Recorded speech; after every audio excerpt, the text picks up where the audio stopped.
I'll end you tonight!" The words, sharp as broken glass, tore from Melvin Bosch's throat.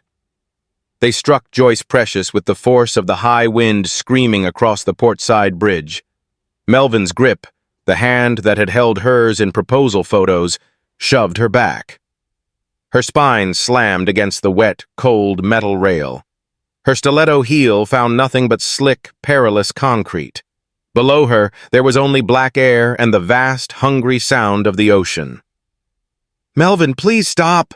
Joyce cried, the sound swallowed by the fog and the distant, whining shriek of unseen car tires. "You're going to hurt yourself." "That's the point," he snarled, breath sour with something stronger than rage. His face, washed pale by the cold streetlights, was no longer the charming fiancé's. It was a desperate mask. "You think you can just walk away with what you found?" Joyce squeezed her eyes shut, frantically trying to remember where she had hidden the tiny object that sealed her fate. He slammed her into the rail again. The metal cut into her skin. Her body rocked dangerously over the edge, and the roar of the freezing water rushed up to meet her. "That microdrive," Melvin hissed, his face inches from hers.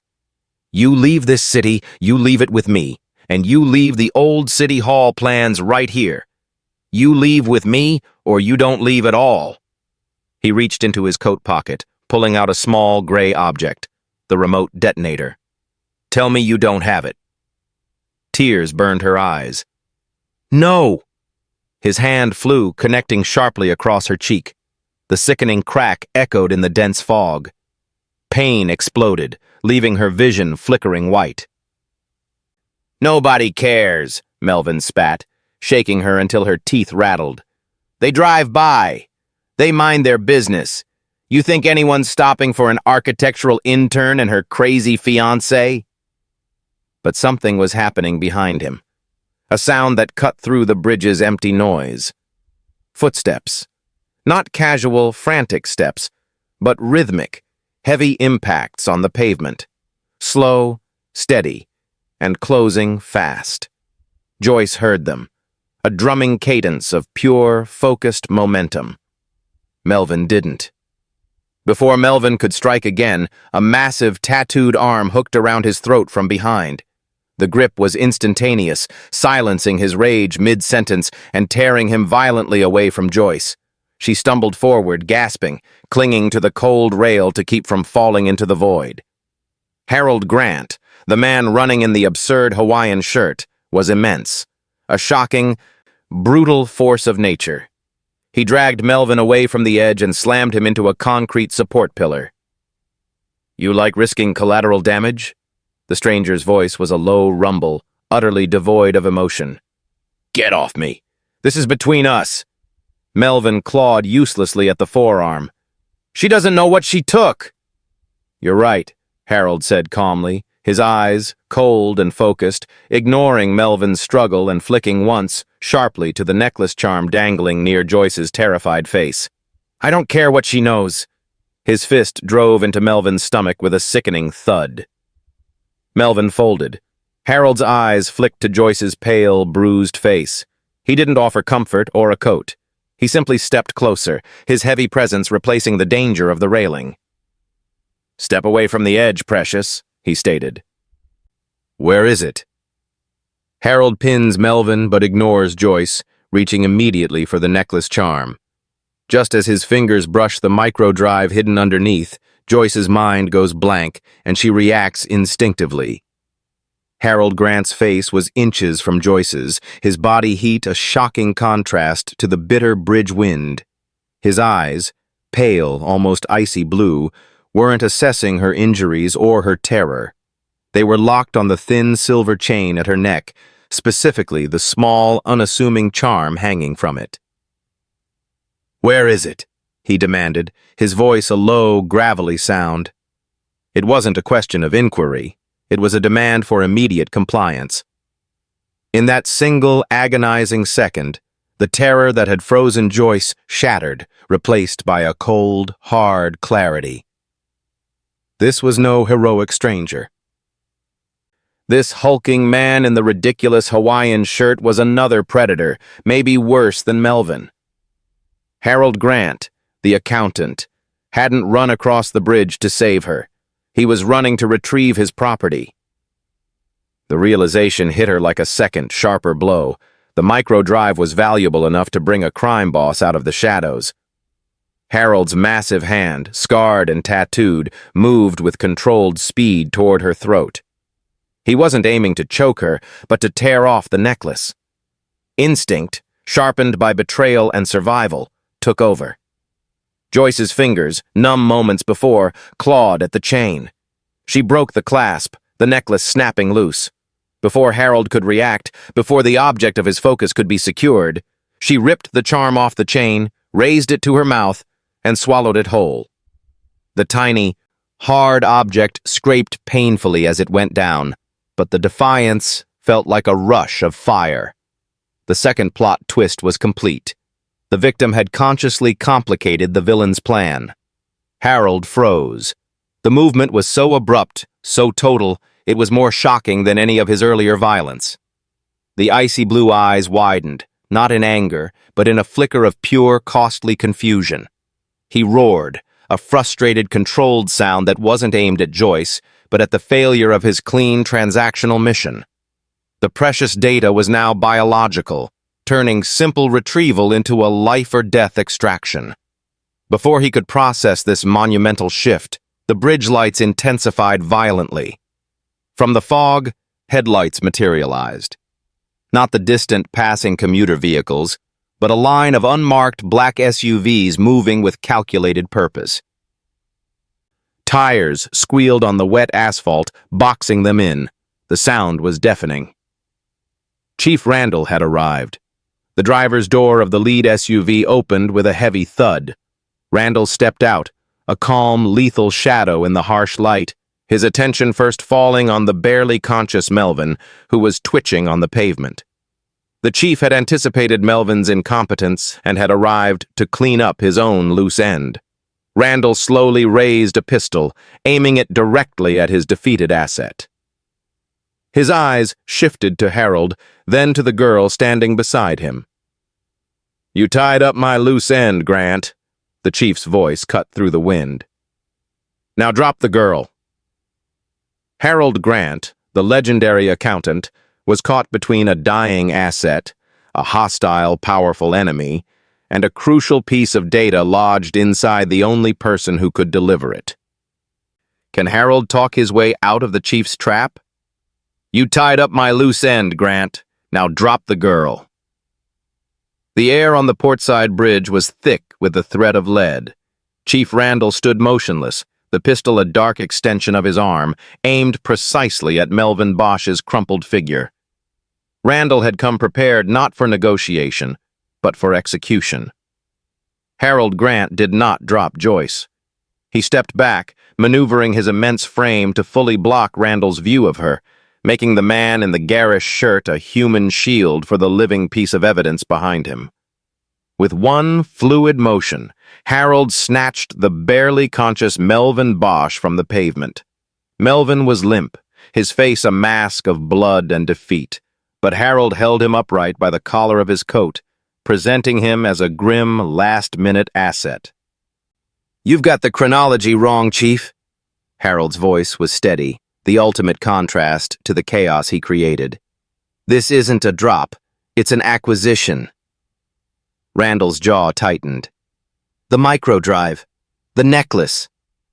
"The necklace is scrap metal," Harold said, a faint, chilling smile touching the corner of his mouth. He glanced back, enough for Joyce to see the cold calculation in his eyes.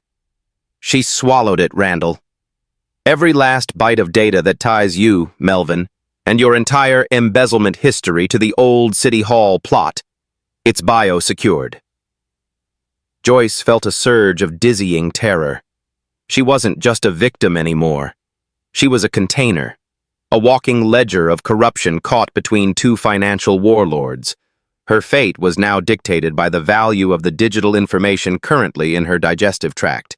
Harold continued, his voice shifting into the authoritative tone of a man managing a crisis portfolio. You shoot me or her, and that drive goes public. My people have a dead man's trigger set. You'll be facing an instant, traceable digital leak that names you as Melvin's true boss, the silent investor in the rival syndicate, and the architect of the City Hall bombing. You think you can survive that audit? Randall remained frozen, the calculation clear in his eyes. He wasn't afraid of a gunfight. He was terrified of accountability. Harold, the accountant, had exposed the exact financial point of failure. Killing Joyce now would guarantee his ruin. "What's the exchange rate, Grant?" Randall asked, slowly lowering his weapon. "You take Melvin," Harold countered instantly. "You wanted him silenced anyway.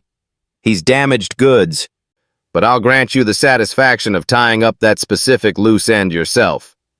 He shoved the beaten Melvin towards Randall's men, who snatched the former fiancé roughly. "And I take the container. I recover the drive, and I give you a window to disappear before the data goes truly live." Randall's men secured Melvin, treating him with vicious contempt. The chief looked at Joyce, fragile, pale, yet now possessing the single most dangerous secret in the city. He knew he couldn't afford to let her die, but he also couldn't allow Harold Grant to escape unscathed. "Agreed. But if that drive sees the light of day, I will come for her first, Grant, and I won't miss." Harold gave a curt nod. Without another word, he gripped Joyce by the elbow, firmly, functionally, and guided her toward a black SUV parked slightly away from the police convoy. He was not rescuing her, he was securing his asset. As the heavy SUV pulled away, moving swiftly into the remaining bridge fog, a silent figure in Randall's tactical gear moved with practiced efficiency. He knelt by the rear tire, attaching a fingernail-sized, nearly invisible GPS tracker to the bumper's underside. He straightened up, melting back into the shadows of the police line as Harold Grant drove his priceless biological leverage straight into the night. The car ride was silent, broken only by the hum of the engine and Joyce's shallow, shaky breaths. Harold drove with a terrifying calm, his immense hands barely gripping the wheel, the garish colors of his shirt clashing with the grim professional darkness of the city streets. They finally pulled into an anonymous downtown tower, its penthouse floor entirely unmarked. Harold's safe house was a study in ruthless minimalism, steel, glass, and concrete. The contrast between the chaos of the bridge and this sterile environment was jarring. Once inside, he didn't offer comfort or a blanket. He offered a chair. "The bridge is sealed, but Randall's men are rats," Harold stated, standing opposite her. His ice-blue eyes were colder here, unsoftened by the fog. "He thinks he traded a liability for a problem he can solve. He thinks you'll crack." Interrogation. Harold was cold and clinical, focused solely on the drive. "The drive is a timer now, Joyce. We need the data while it's viable. Tell me what you saw. Detonation plans, transaction logs, any names beyond Melvin and the chief." Joyce felt a wave of nausea, both from the adrenaline crash and the foreign object currently making its painful journey inside her. But the shock had worn off, replaced by a granite-like resolve. She had risked everything. She wasn't handing the information over just to save Harold Grant's skin. Joyce's resolve. She pushed the pain aside and met his gaze. "The detonation plans for Old City Hall are still active. My work was to preserve that site. I will not help you unless you promise me one thing. That drive, and the information on it, must be used to expose Randall and stop that bombing. I want this corruption brought down, not just rerouted through your operations." Harold paused. The silence was heavy. Then he gave a curt, transactional nod. "The chief's collapse is non-negotiable for me. Consider it done." The retrieval problem. He pulled a burner phone from his pocket and made a quick coded call. Moments later, a woman in surgical scrubs, Dr. Anya, entered. Harold introduced her without ceremony. Anya looked at Joyce with professional detachment. "You swallowed a microdrive. Data integrity is the least of our worries right now. Anya explained, laying out specialized equipment. We have a narrow window. The acids will compromise the casing, then the memory, and finally, your internal organs. If we wait too long, the data is scrambled, and you're severely damaged. Retrieval needs to happen fast. It's an extraction, not a rescue. Harold watched the exchange, his face impassive. But as he turned to his secure monitor wall, a constellation of video feeds and data streams, Joyce saw him freeze. The glitch. On one feed showing the external perimeter, a pixel shifted, an electrical signature barely registered, a tiny, almost imperceptible flicker in the system's protective shell, the ghost of the GPS tracker Randall's man had planted. Harold knew immediately it wasn't a random glitch. Randall was already a step ahead. He said nothing, his face hardening further. Suddenly, an encrypted notification flashed across the main screen, bypassing the secure feeds, a direct message only Harold could read.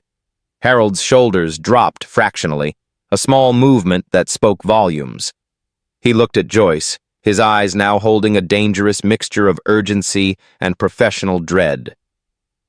Randall already intercepted my transport out of the city, he murmured, his tone low and lethal. He knew the route. He knows my infrastructure. The chief is already a step ahead, and he knows my weaknesses. I need to move before he finds yours. Joyce. Harold Grant moved with brutal efficiency, dismissing Dr. Anya back to the server room with a silent order. The intercepted message, proof Randall had compromised an outside operation, had eliminated any pretense of safety. The time for subtle retrieval is over, Harold stated, his voice a low growl that resonated with the seriousness of a final warning. We move now, but you need to understand who is hunting you, Joyce. The grand scheme. He laid out the truth like a financial audit report. Randall isn't a street gangster. He's an embezzler with institutional immunity.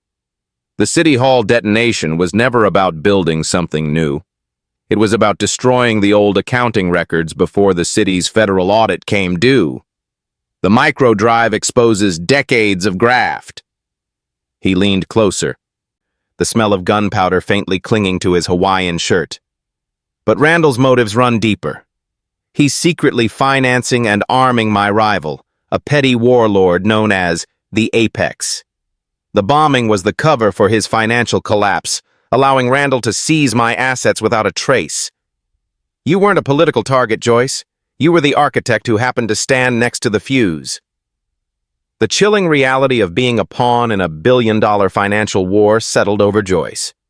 She pushed down the persistent, painful cramping in her abdomen, concentrating fiercely. Joyce's memory. The drive. I didn't just see the bomb schematics and the ledgers, she whispered, her voice strained. Melvin was trying to access a separate folder before I grabbed the drive. It was labeled Contingency Alpha, not the primary detonation plan, something else. A secondary trigger, maybe, or a safe route for Randall. Harold's eyes narrowed, processing the new data immediately. Randall always plans for 2 exits. That's valuable. A sharp, panicked voice erupted from the comm system. Dr. Anya. Mr. Grant, I'm detecting heavy localized data pings on our exterior monitoring. It's not broad surveillance. It's a direct point-to-point feed. They're here. The double cross. How did he find this location so fast? The protocols are airtight, Harold demanded, spinning toward the monitors. He didn't find it. He was guided. Anya's voice was laced with professional terror. Randall is using a highly specialized, proprietary encryption signature to communicate with his tactical team. I recognize the algorithm. It was developed by Cypher, your old head of engineering, Harold. The one who disappeared 5 years ago. The air went dead silent. Harold Grant, the unflappable accountant, had been betrayed not by a rival, but by his most trusted technical partner. Melvin's true boss wasn't just Randall. It was Randall, utilizing Harold's own hidden weaknesses. Then, Anya's voice broke into a desperate yell. The pulse is escalating. It's the GPS tracker Randall planted on the car. It just activated their proximity sensor. I see thermal signatures closing on the ventilation shaft. They're coming in through the roof and the main entrance.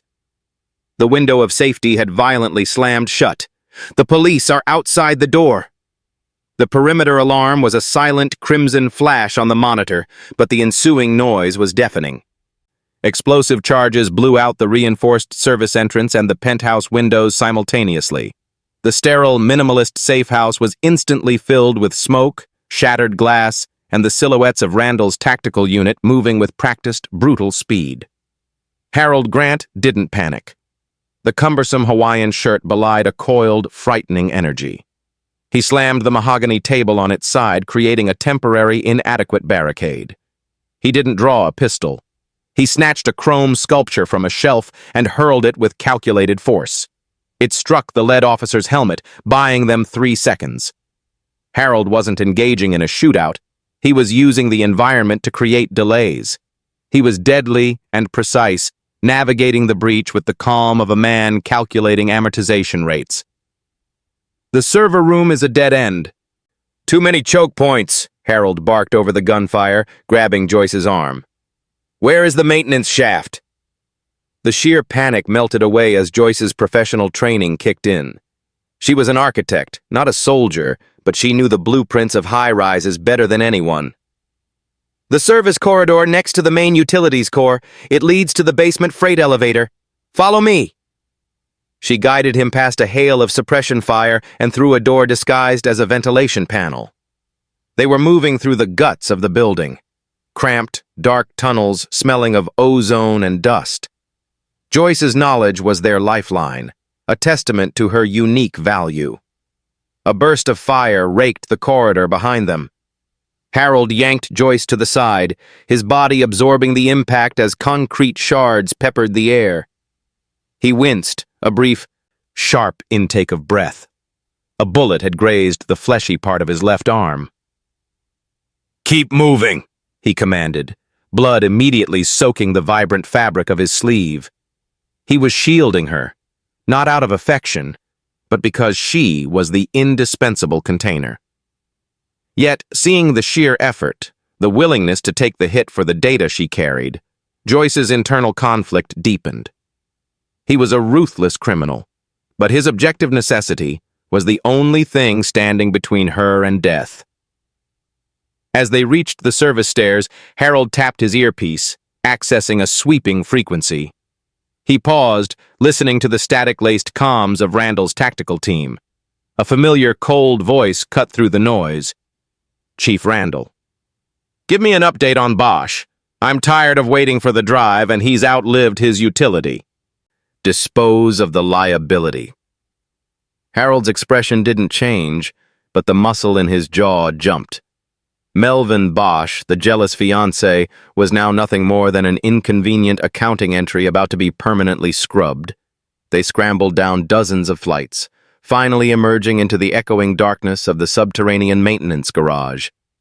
A getaway car, a nondescript armored sedan, was waiting. Harold shoved Joyce into the passenger seat and threw himself behind the wheel. The engine roared to life. As they accelerated toward the exit ramp, Joyce looked back into the gloomy, echoing cavern of the garage. Harold had assumed Randall was still upstairs, directing the siege. But standing alone at the ramp entrance, bathed in the sickly yellow emergency light, was Chief Randall. He hadn't pursued them. He had been waiting. Randall looked not at the fleeing car, but at the small, square device held calmly in his hand. A black box with a single red button. It looked identical to the remote detonator Melvin had pulled on the bridge. Randall smiled, a cold, predatory curve of the lips, and gave a faint, slow wave. The new hideout was a freezing, corrugated metal office tucked into a derelict section of the city docks, smelling heavily of brine and diesel. Harold, his grazed arm wrapped tightly with a clean bandage, immediately tore into the intelligence from the garage. Randall wasn't waiting for us to exit the garage, Harold growled, pacing the small room. He was stalling the pursuit.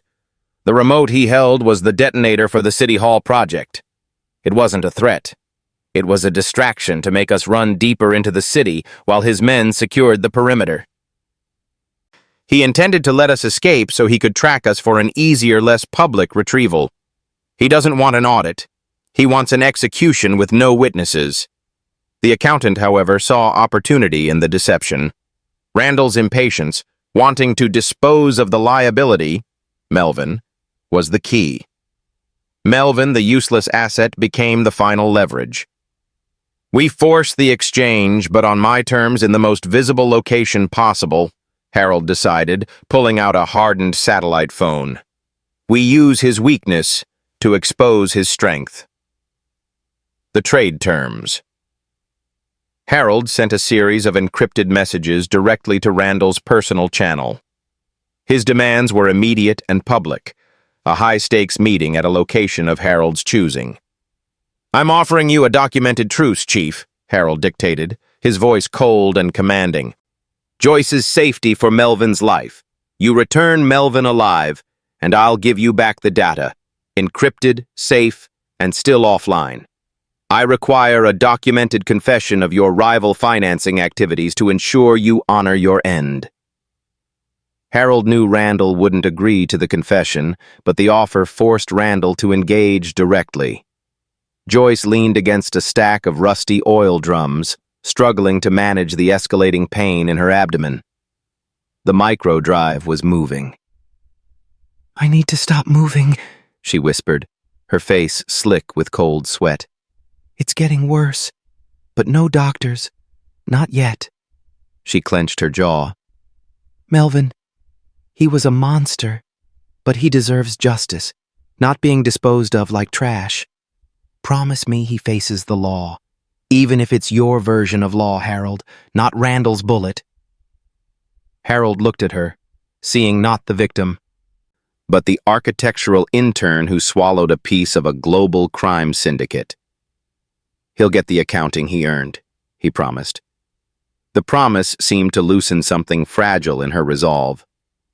A tear finally escaped, cutting a clean path through the grime on her cheek. "I loved the man he pretended to be," she admitted, the confession raw and quiet. "The man who wanted to save those buildings with me. It hurts knowing that man never existed." It was a moment of profound, painful tragedy, the grief of losing the illusion, not the man. Harold ignored the emotional toll, focused only on the final calculation. He looked at the satellite phone as Randall's reply came in. Randall had agreed to the exchange.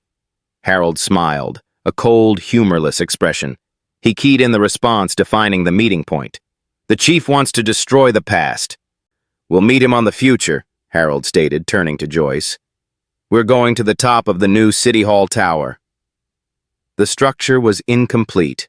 Still a web of scaffolding, open to the elements, and nearly 1,000 feet above the city streets.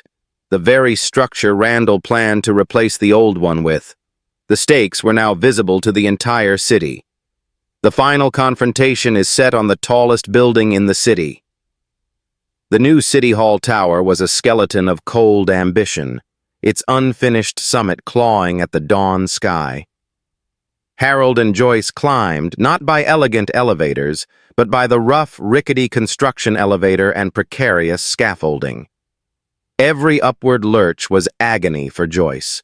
Her face was pale, glistening with cold sweat and fear, the physical stress of carrying the micro-drive an immense burden.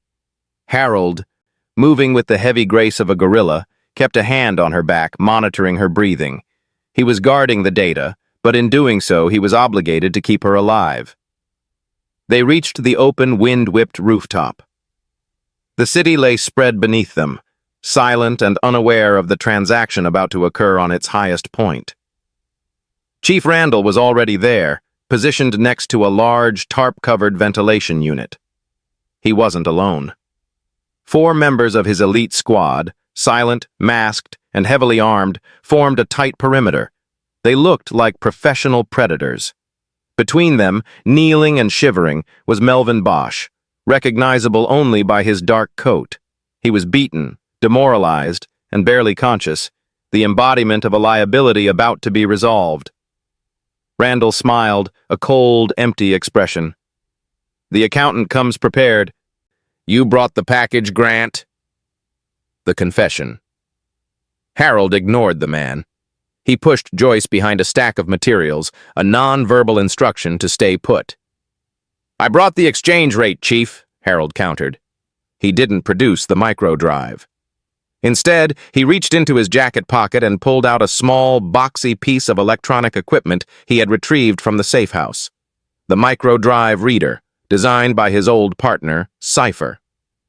He held it up, displaying the satellite uplink antenna built into its side. You want the data, Randall, but the price of my life is higher than your entire dirty operation. Harold's voice boomed over the wind.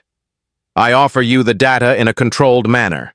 It stays offline, under my protection. He made his last attempt at a pure deal. Walk away. Leave the girl, leave your old asset, and go into retirement. The microdrive remains offline, and your name remains off the public record. Final offer. Randall laughed, a short, harsh sound. Your leverage is inside a girl who is about to burst, Harold.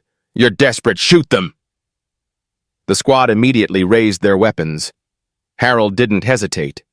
He lunged, moving toward the ventilation unit, kicking the tarp away to expose a tangle of steel girders. Chaos erupted on the unstable rooftop. Harold used his size, slamming into Randall's men, throwing them into the scaffolding with brutal force. Amidst the gunfire and shouts, Joyce saw her chance. Close to the edge of the rooftop, near a crane, was a discarded construction radio. Ignoring the pain and the trembling of her limbs, she scrambled toward it. She snatched the radio, fumbled with the power switch, and broadcasted on the emergency channel. Mayday! Active shooter! New City Hall Tower rooftop! Police involved! Chief Randall! The immediate, audible sound of her voice on the comms was a fresh catalyst for panic among Randall's squad. It was in this sudden distraction that Melvin Bosch found his final burst of pathetic energy. He wasn't aiming for Harold. He lunged, not for survival, but for one last, desperate act of submission. He lunged for Joyce, hoping to drag her over the side to prove his loyalty to the chief. Harold saw the movement. He ripped the last of Randall's men from the scaffolding and intercepted Melvin. The two figures slammed into the perimeter railing, a flurry of desperate, pathetic violence from Melvin met with cold, functional force from Harold. Harold delivered one crushing strike. Melvin's body flipped over the low railing. As the desperate, broken man plummeted toward the street below, the wind carried his final, tearing cry. It was not a plea for Joyce or a scream of pain. "Chief! Chief! I'm sorry!" In that sickening echo, the last remnant of Joyce's heartbreak shattered. Melvin's final, desperate loyalty was to his boss, not the woman he almost murdered. The sound of Melvin's final scream echoing down the massive concrete shaft was the signal for the end. Chief Randall, momentarily frozen by the catastrophic failure of his operation, turned to flee. But Harold Grant moved with the speed of a predator cornering its prey. His arm, slick with his own blood, shot out and clamped onto Randall's throat. Harold slammed the chief against the unfinished concrete roof access, the force enough to make Randall's elite squad pause their attack. The situation had reversed. The crime boss had the chief of police as a human bargaining chip. While Randall sputtered, Harold snatched the microdrive reader from the ground, ignoring the stray bullets whining off the surrounding metal. He located the uplink port, a crude yet functional construction. With Randall pinned, his face contorted in disbelief, Harold plugged the device into the satellite uplink. The data, the meticulously structured transaction logs, the bomb schematics, the names, the dates, the decades of corruption that was currently passing through Joyce's system was instantly copied and broadcast. Harold released the encrypted package to the world, guaranteeing that the information would survive Randall's reign. With the data secured, Harold released Randall, letting him fall to the ground. He didn't wait for the inevitable sirens, already audible in the distance, nor did he wait for the remaining squad members to react. He scooped up the now sagging Joyce. Her mission was complete, and her body was collapsing under the physical strain. Harold and Joyce vanished into the maze of scaffolding, bypassing the arrested police unit entirely. Joyce was rushed not to a regular hospital, but to a secure, anonymous private clinic where Dr. Anya was waiting.